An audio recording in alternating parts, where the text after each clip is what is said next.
Muy bien, aquí tenemos nuestra carátula en este capítulo sobre las teorías y métodos. Vamos a abordar en la primera parte correspondientes a las teorías clásicas, de la misma manera como ocurre en cualquier disciplina, de la misma manera como hemos visto en economía, igual en esta ciencia política hay una serie de teorías y métodos que respaldan el avance o el estado del arte alcanzado hasta el momento.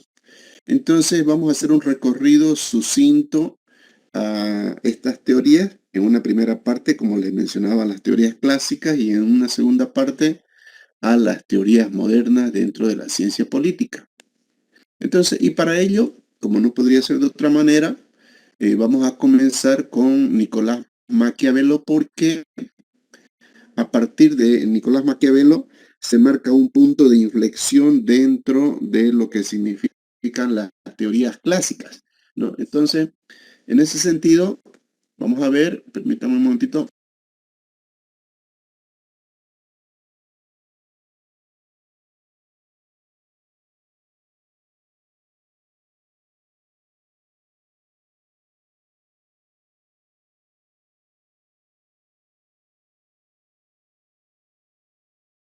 Tenemos a Nicolás Maquiavelo y el paradigma que él maneja. Fíjense, estamos hablando sobre todo en la primera mitad del siglo XVI, habla del realismo político.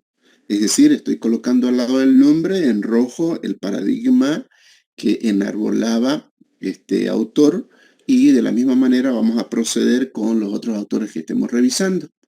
Entonces, la teoría política moderna comienza con el Renacimiento y el análisis que hizo Nicolás Maquiavelo en esa etapa, ¿no? Hace del poder y sobre todo del Estado los elementos esenciales dentro de esto que él denomina el realismo político. Entonces son constructos teóricos y a la vez son los objetos de estudio principales en el cual él se basó para hacer toda su fundamentación acerca de la política. Nosotros en la primera parte hemos visto tres con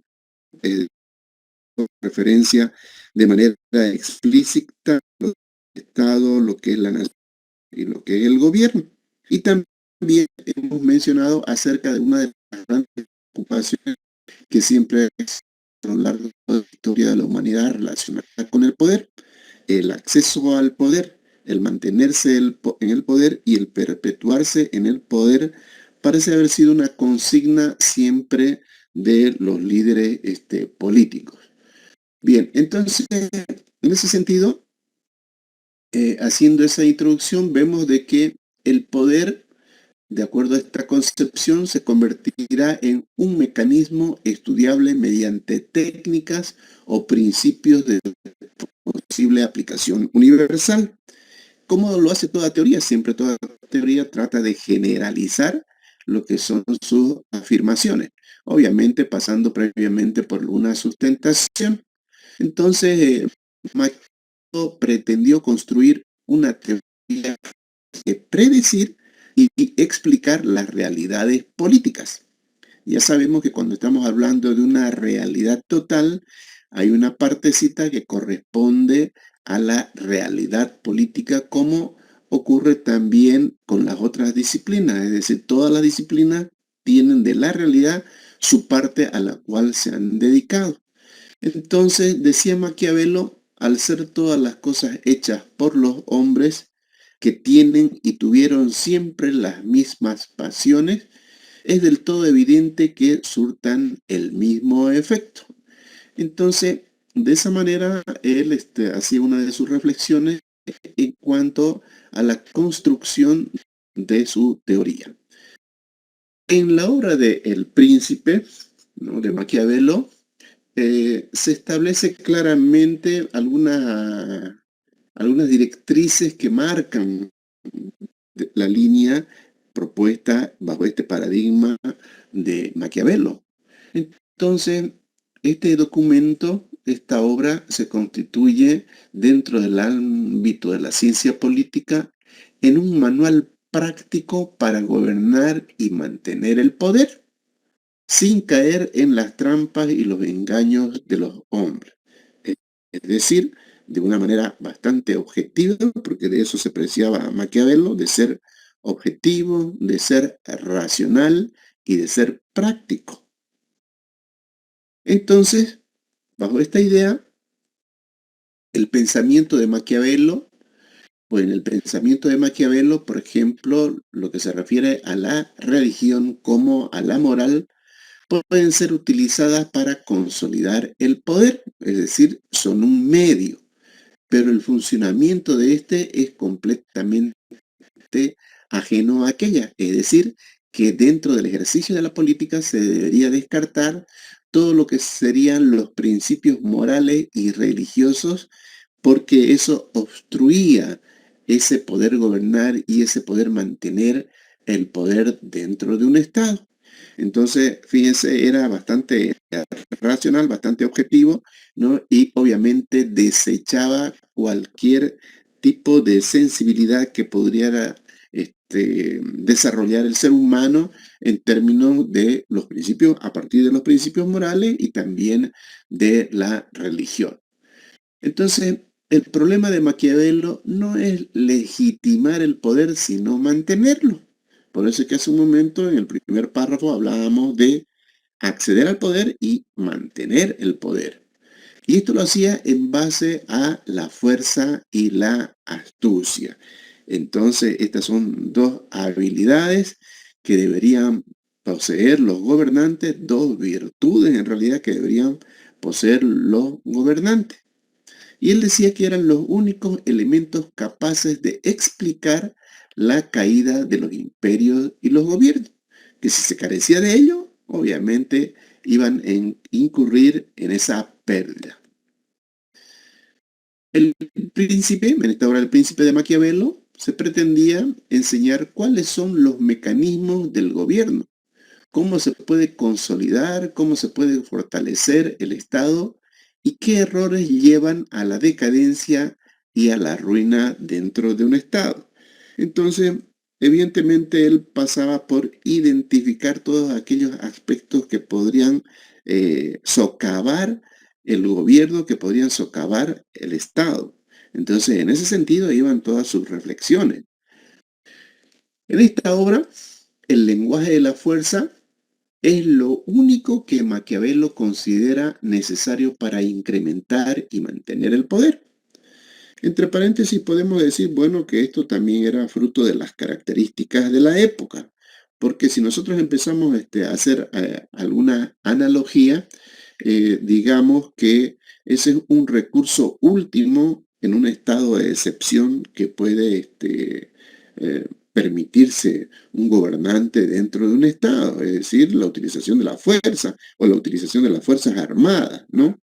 Eso está establecido en las constituciones políticas del Estado como una situación de excepción, pero no era la tónica, no era el común denominador, no era una práctica que siempre debía ejecutar el gobernante, ¿no?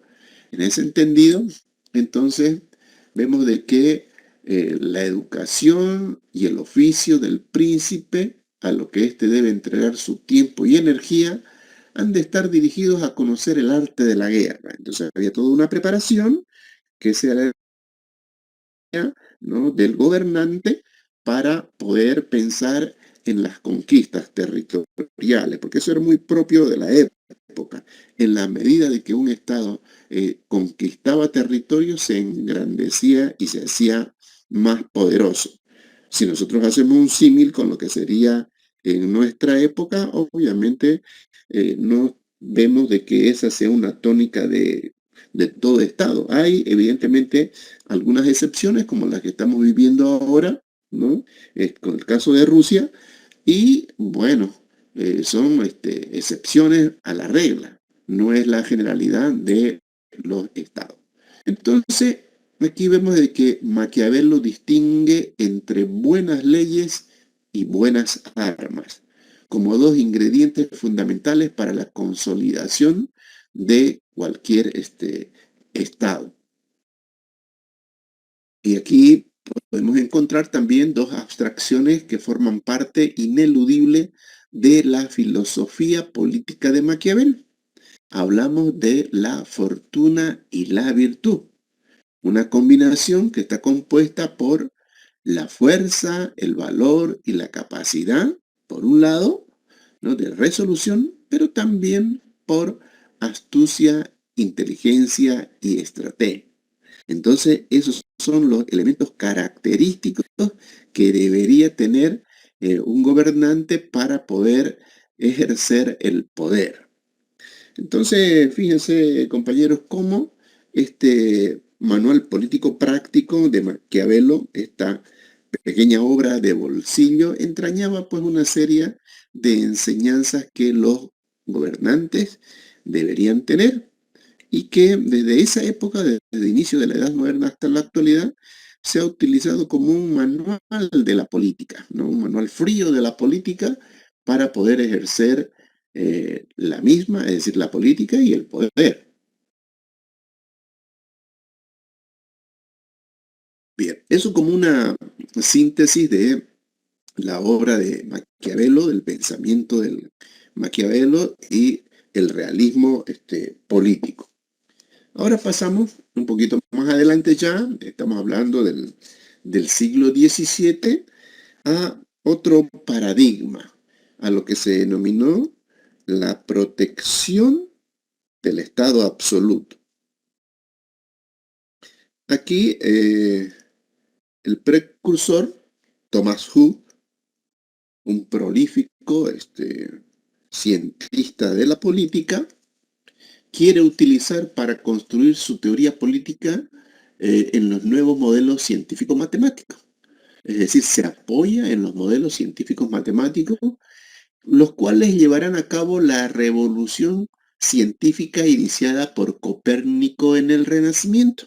Recuerden ustedes que ya estamos en la Edad Moderna, pero desde ese momento, digamos que fue una fuente de inspiración Copérnico para Thomas Hobbes para poder decir que todo tenía una expresión, digamos, una explicación sobre todo, más que expresión, científico-matemática, ¿no? Que todo en el universo se podría explicar a partir de las matemáticas. Para Thomas Hobbes se entiende que la política y también al propio ser humano como una parte más del universo mecánico inteligible al lenguaje matemático, es decir, que el lenguaje matemático puede interpretar cualquier comportamiento que exista del ser humano, ¿no?, y también, obviamente, de la política. Entonces, todos los hombres comparten por igual una misma sed insaciable para ambicionar el poder y la riqueza, decía Thomas Hobbes, que al ser escasas le enfrentan en un conflicto que conduce a la muerte, ¿no? La muerte por esa lucha, por el poder, por esa lucha, por la riqueza. Entonces, de esta manera, de acuerdo a la concepción de Thomas Hobbes, los hombres tienden en una forma inevitable a la agresividad y la destrucción.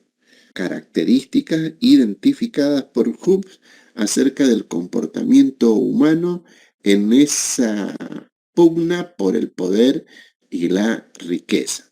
Entonces, de esa manera ya estaba caracterizando ese comportamiento de los gobernantes. Para Thomas Hobbes, ¿no?, al estado de naturaleza, es decir, la guerra de todos contra todos, porque eso se denomina un estado de naturaleza, la sociedad civil solo es posible fundando el Estado. Entonces, recuerdan ustedes el concepto que hemos definido de Estado, que es una definición de tipo jurídico-política. Es una definición que está basada en las decisiones de la sociedad, ¿no es cierto? Y obviamente la pretensión de formar de un Estado. La sociedad, a la cual hacemos referencia, es la organización artificial contra la naturaleza, ¿no?, de todos aquellos súbditos sometidos al poder civil del Estado y se convierte en el polo opuesto a la guerra. Entonces, fíjense ustedes cómo ya aquí hay un cambio de paradigma, un cambio en la posición, donde ya se hace eh, digamos, un cambio hacia la creación de ese Estado artificial, de ese Estado jurídico político, de ese Estado creado por los hombres, pero ya no pensando en la guerra, sino pensando en la consolidación de un territorio, en la delimitación de un territorio y el respeto también de los otros, la otra creación, quiero decir, de territorios. Entonces, bajo la soberanía del Estado se garantiza la paz, ya que sin Estado no hay sociedad entre los hombres, sino un mero estado natural de desconfianza y terror mutuo.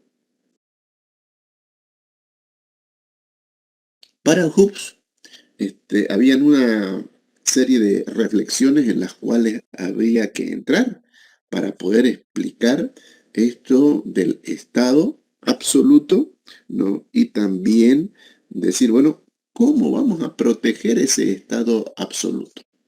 Y para seguir haciendo esta revisión de Hobbes, aquí se plantean dos preguntas, ¿no? Que es parte de la reflexión que hacía este autor. Entonces decía, ¿cómo explicar la toma de conciencia necesaria que permita al hombre natural darse cuenta de la necesidad del estado absoluto? ¿Cómo explicar ese tránsito de lo pasional a lo racional? Entonces, fíjense de que la objetividad obviamente se convierte en un derrotero dentro de lo que fueron las propuestas de la edad moderna en el ámbito de la ciencia política.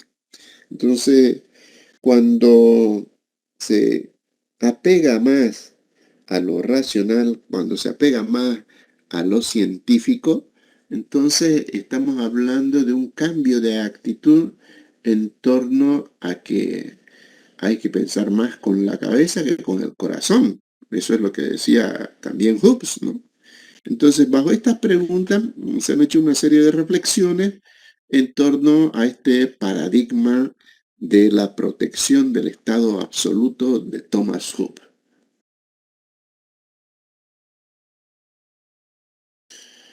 Es así que se describe la naturaleza del hombre, ¿no? Se habla de las pasiones y de la razón.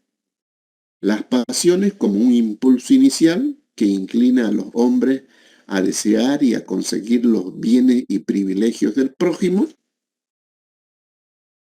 Y la razón que hace pensar que sin la seguridad y duración, los bienes deseados no tienen demasiado sentido porque no se los puede disfrutar, ¿no? Entonces, eso era importante. En el primer caso, las pasiones lo que van a originar es un enfrentamiento entre los hombres, pero la razón los hará pactar, los hará negociar, los hará consensuar, ¿no? Los hará deponer algunas posiciones en favor de otras, es decir, entramos en un proceso de diálogo, ¿no? Para poder pactar. Para Hobbes, esta segunda inclinación lleva a los individuos a convertir o a convenir, perdón, un contrato que implica la renuncia a todos los derechos que poseían en el estado de naturaleza para otorgárselo a un soberano que a cambio les garantizará el orden y la seguridad. Entonces, esa renuncia a los derechos por ese orden y seguridad que el gobernante pueda ofrecer, ¿no? Y ahí viene la sociedad donde crea las normas de comportamiento, las normas de convivencia, establece las reglas, ¿no? Éticas y morales que van a primar dentro de un determinado estado. Entonces, cuando estamos nosotros dentro de un estado, obviamente lo que hacemos es someternos a las reglas. Si nos cambiamos a otro estado, igualito tenemos que seguir sometiéndonos a nuevas reglas que ese estado establece. Los estados van creando sus normas y van creando las instituciones de acuerdo a sus propias realidades. Entonces es totalmente entendible que si yo me traslado de un estado a otro, obviamente tengo que someterme a nuevas reglas. Por más que conciba que las reglas que yo tenía en mi estado eran mejores, ¿cierto? Estoy en otro territorio y por lo tanto debo someterme a esa nueva realidad.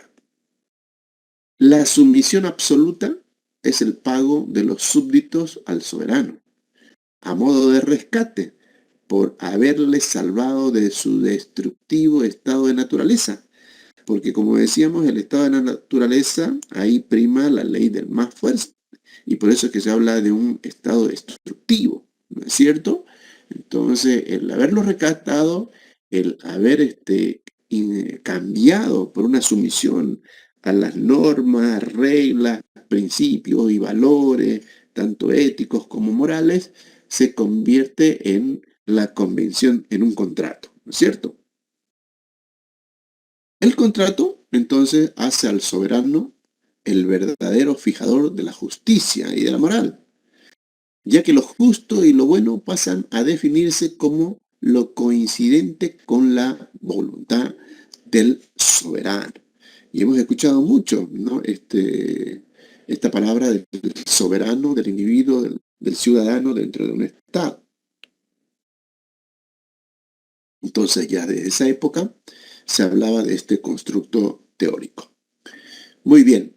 Eh, no sé si me estoy dejando entender en esta síntesis que les estoy presentando, compañeros, sobre estos dos primeros paradigmas dentro de las teorías clásicas. Estamos hablando del realismo de Maquiavelo y la protección del Estado absoluto de Thomas Hobbes. ¿Hay algún comentario, alguna pregunta que quisieran hacer acerca de esta síntesis que les he presentado? Fíjense ustedes que este capítulo va a constituir una serie de referencias de las principales teorías y métodos que se utilizan en la ciencia política. Y como vamos a ver, ¿no? Un poquito más adelante, en la segunda parte, hay muchas de ellas que ya son coincidentes con los métodos, ¿no? y las teorías utilizadas en economía, porque en definitiva estamos en el marco de las ciencias sociales. Por favor, pueden activar sus videos un momentito, voy a realizar mi otro control.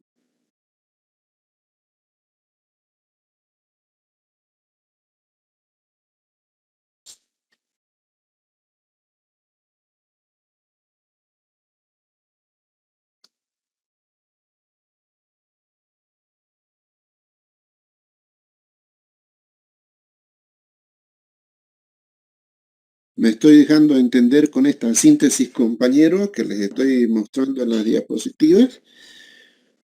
¿Hay algún comentario que les gustaría hacer sobre estas reflexiones?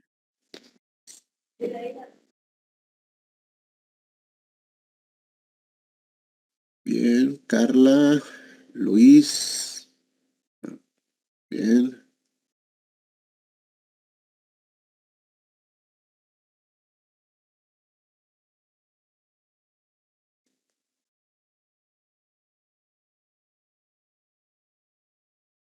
Bien, entonces, continuemos con esta revisión de estos autores clásicos.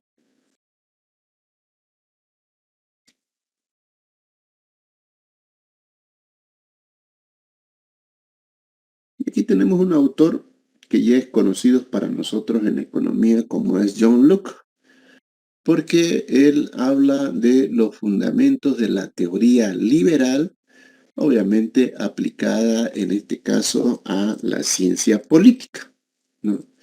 Entonces, vamos a leer algunos extractos de la obra de John Locke y sobre todo de las reflexiones en las cuales incurre para poder fundamentar esta teoría liberal. Y fíjense, ya estamos hablando de finales del siglo XVII, inicio del XVIII, donde él parte del estado de naturaleza como supuesto o hipótesis para explicar al ser humano. Es un periodo en que los hombres, decía él, debieron gozar de perfecta libertad para ordenar sus actos y para de sus propiedades y sus personas como mejor les parecía.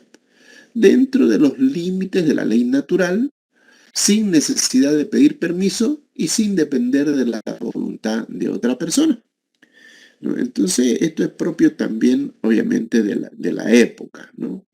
Para John Locke, el fundamental derecho a la libertad, que se deduce de las intenciones del creador y de la necesidad de autoconservación, no conoce otro límite que la ley natural, que lo que la naturaleza puede proveerle. Entonces, para John Locke, los hombres tienen derecho a su propia conservación, ¿no? Dice él, Dios entregó a los hombres la tierra y sus productos para su sustento y bienestar. Y aunque pertenecían a la humanidad en general, es posible que unos se apropien indebidamente de las cosas de los demás, ¿no? Entonces, evidentemente esto estaba relacionado con la posesión de tierra, ¿no? Ustedes saben que las primeras revoluciones que se dan dentro de la humanidad tienen que ver con la agricultura. Entonces la pregunta es, bueno, ¿qué justifica el derecho individual a la apropiación que podría realizar una persona, ¿no? Un hombre puede apropiarse de algo en la medida en que deje suficiente y de igual calidad para los demás. La apropiación justa, además, está limitada por el trabajo, ya que la cantidad de tierra que un hombre sea capaz de cultivar coincidirá con la que pueda considerar propia. Fíjense, esto está muy asociado a un concepto que ahora se está manejando en los estados y particularmente en el nuestro, donde hemos tenido una serie de conflictos, por ejemplo, en torno a lo que significa la función económica social. Si yo soy poseedora o poseedor de una determinada cantidad de tierra, debo demostrar ante las leyes del Estado que estoy cumpliendo una función económico-social. Caso contrario, eso sería susceptible de revertirse. No, ya no puede utilizarse, digamos, tanto como una garantía para la consecución de recursos económicos, ¿no? Porque lo que debo mostrar, en definitiva, es que estoy utilizando, estoy produciendo y no estoy engordando tierra de manera especulativa, ¿no es cierto?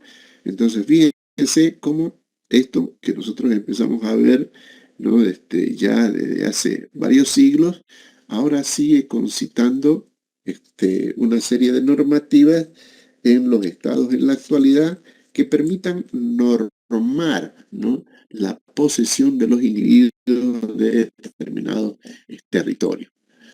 Entonces, para John Locke, dice, para salvaguardar con mayor consistencia la propiedad, los hombres acuerdan asociarse en una sociedad civil, renunciando a su propia defensa y al poder de castigar los delitos contra la ley natural. Ahí viene el derecho de la propiedad, ¿no es cierto? Entonces, la sociedad se encargará de su protección dictando normas que considere precisas para que el bien de esa sociedad y castigar o castigando a los infractores de esta. Entonces, de esa manera hay una protección, ¿no?, a través de las leyes y las normas de los derechos de propiedad de los individuos. Entonces, esta transmisión de funciones y derechos a la sociedad se lo hace bajo dos criterios, ¿no? La condicionalidad y la invitación, ¿no? Esa era la propuesta que tenía John Locke en cuanto al liberalismo, ¿no? Obviamente de manera también muy sucinta.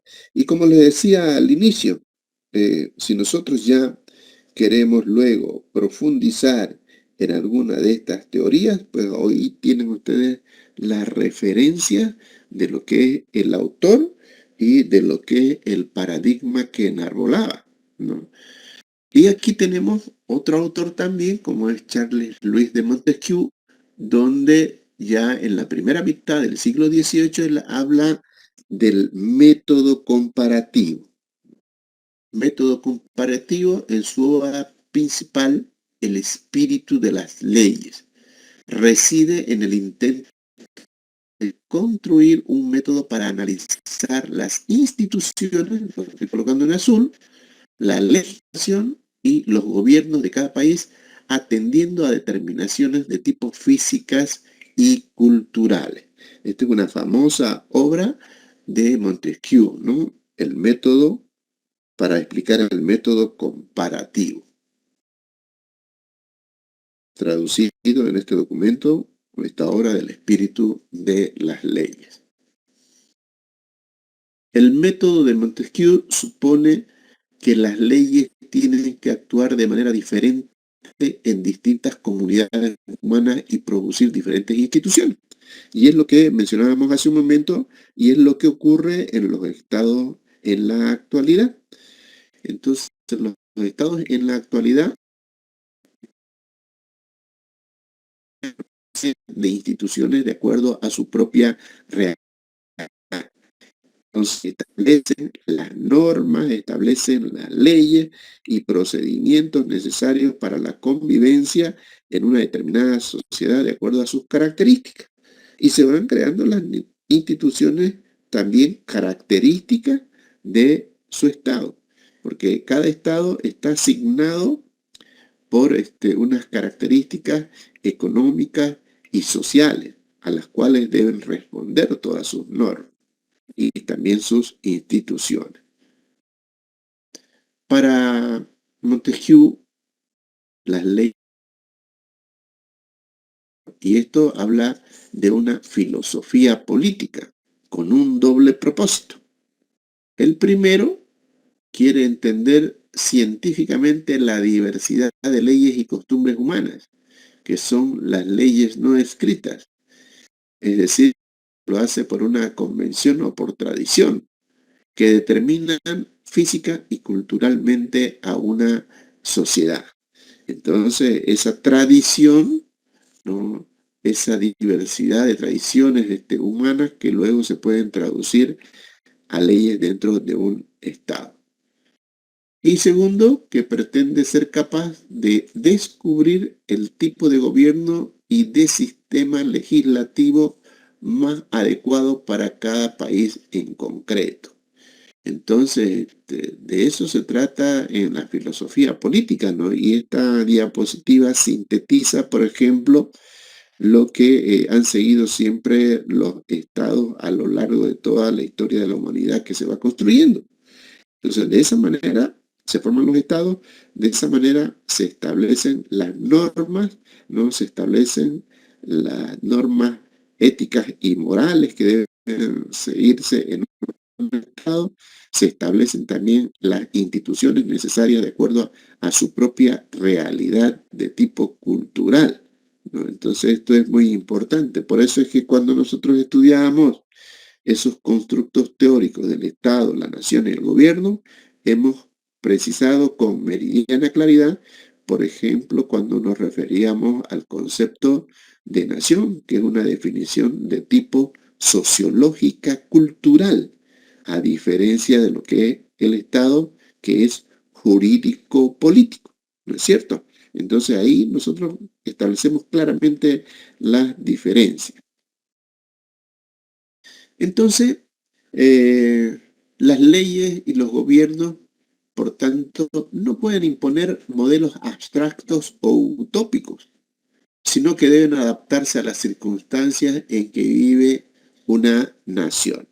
Evidentemente, todo Estado quiere llegar a una situación ideal, ¿no? Una construcción de un Estado ideal, pero van desarrollándose de acuerdo a su propia realidad y van desarrollándose de acuerdo a sus propias capacidades.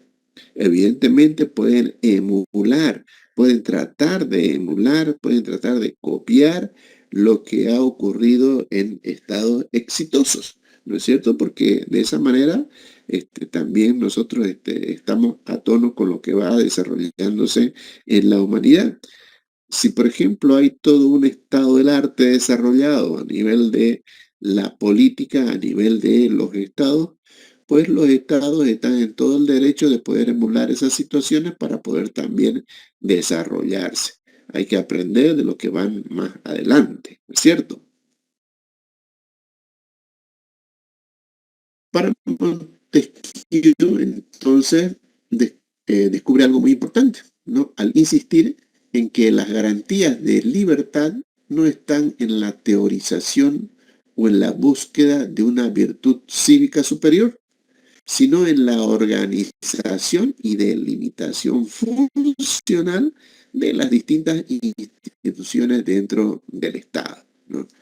Entonces, eso es lo que hace al carácter práctico en la consolidación del Estado, ¿no? La organización y la delimitación funcional.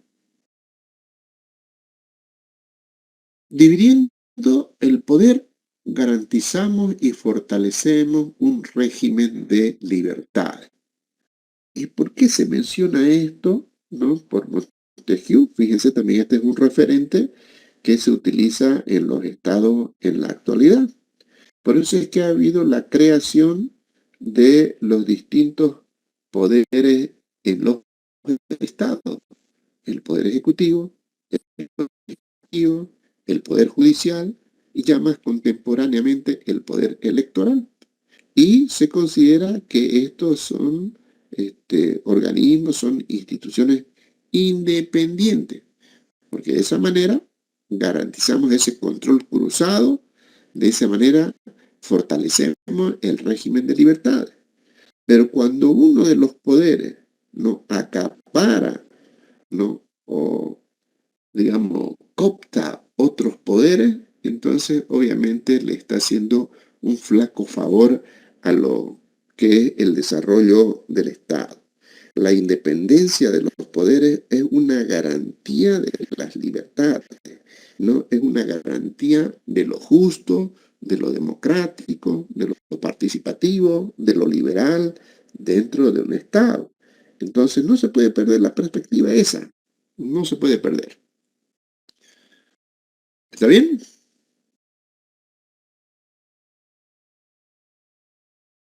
Para Montesquieu, en el espíritu de las leyes, se apunta que unos poderes intermedios entre el rey y el pueblo son necesarios para no permitir que las leyes y el derecho pasen a convertirse en la caprichosa voluntad del soberano.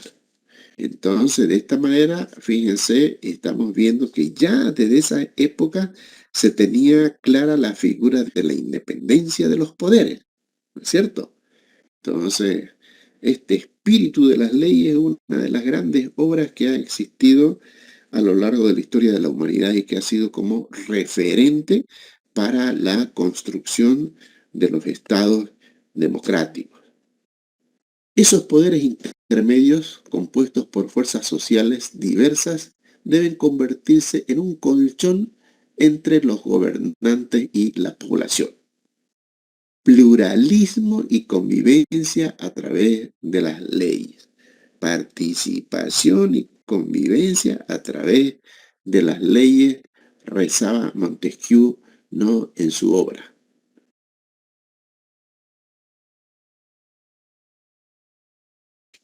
Bien, y aquí tenemos un autor, ¿no? Que es también conocido para nosotros dentro del campo de la economía, ¿no? Como es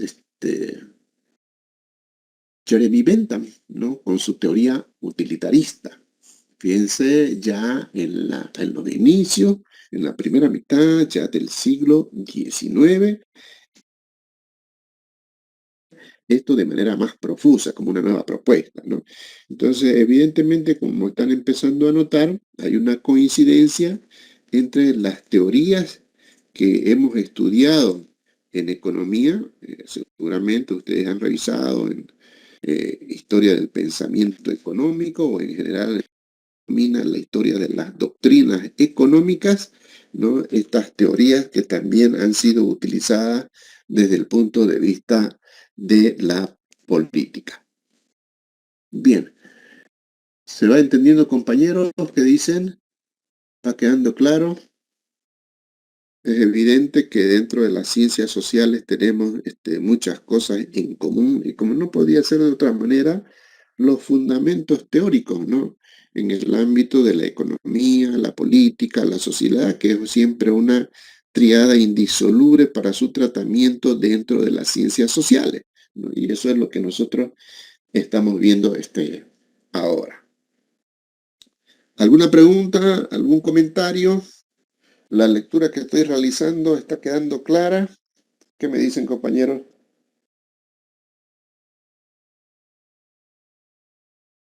Sí o no, pero díganme algo, por favor. Sí, licenciado, está quedando claro. Bueno, ya me estaba preocupando, ¿no? A ver, activen todas sus cámaras, compañeros, por favor.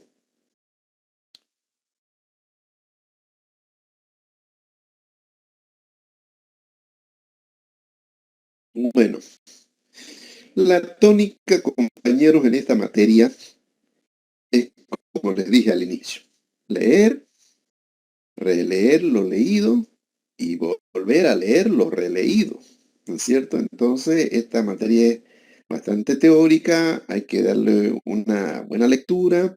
Han visto ustedes cómo he ido ya subiéndole los materiales, ¿no? Sobre todo en el anterior capítulo para que vayan leyendo del libro. Entonces, de ahí donde debemos estudiar y obviamente donde podemos inclusive completar esta diapositiva, esta síntesis que le he hecho, que se ha hecho de acuerdo a mi perspectiva, ¿no?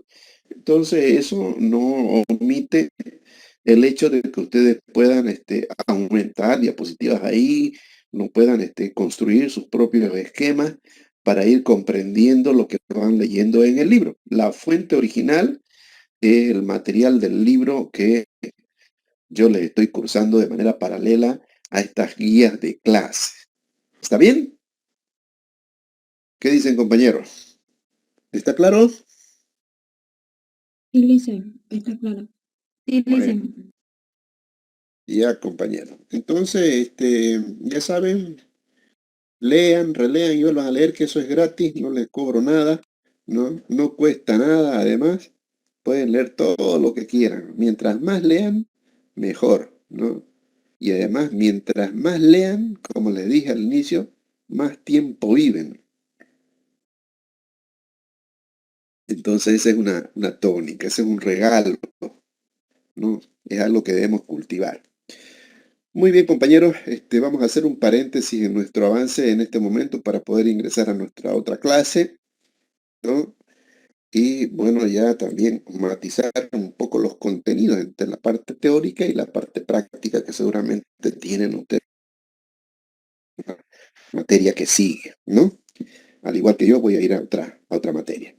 Muy bien, compañeros, entonces si no hay preguntas, si no hay comentarios, aquí vamos a hacer una pausa en nuestro avance, vamos a continuar la siguiente clase y como siempre agradecerles su asistencia a la sesión de hoy, que tenga una buena noche y nos vemos, compañeros, en la próxima clase. Hasta luego. Hasta luego, licenciado. Hasta luego, licenciado. Hasta luego.